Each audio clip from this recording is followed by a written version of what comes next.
we have workmen that work on these sites, and when they are working on the sites, they know that what they're doing is wrong. You know, we need to get to the point where we own this fight.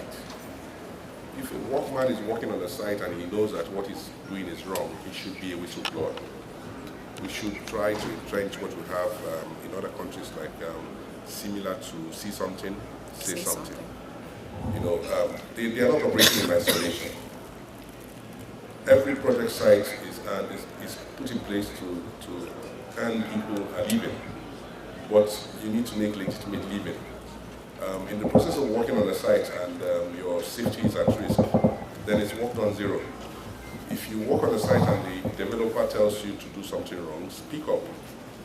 You know, and then for some of these projects, you find also that people actually do the right thing. It's just that the materials are poor quality. For example, the iron rods that are used that are substandard, that have a high carbon content, that does not have enough ductile and tensile capacity to withstand the tensile loads and strains on the rods. That's also a problem. The poorly trained workmen that work there on the site is also a problem, because when iron rods, for example, are supposed to be top bars and then you make them bottom bars, then they're totally acting against the way they're supposed to be acting in the building, the structure. So it's a combination of several things. And government also needs to live up to its responsibilities to make sure that when we have collapses, that certain people who are found to be guilty are brought to book. I'm sure that you are in the journalism industry. You have seen cases of building collapses time without number. And I'm very certain that you have not seen anybody being prosecuted, sent to jail. Whereas in a country like Turkey, where buildings collapsed as a result of an earthquake, not because the buildings collapsed out of poor workmanship, buildings collapsed out of a natural disaster. Government investigation found out that certain contractors didn't do what they were supposed to do, and they were called up, they were tried, and they were sent to jail. And that's what societies that want to ensure discipline, that's how they operate. And we must be seen to be trying to get to that level where there are consequences for wrongdoing. Because it's costing our country a reputation that is bad.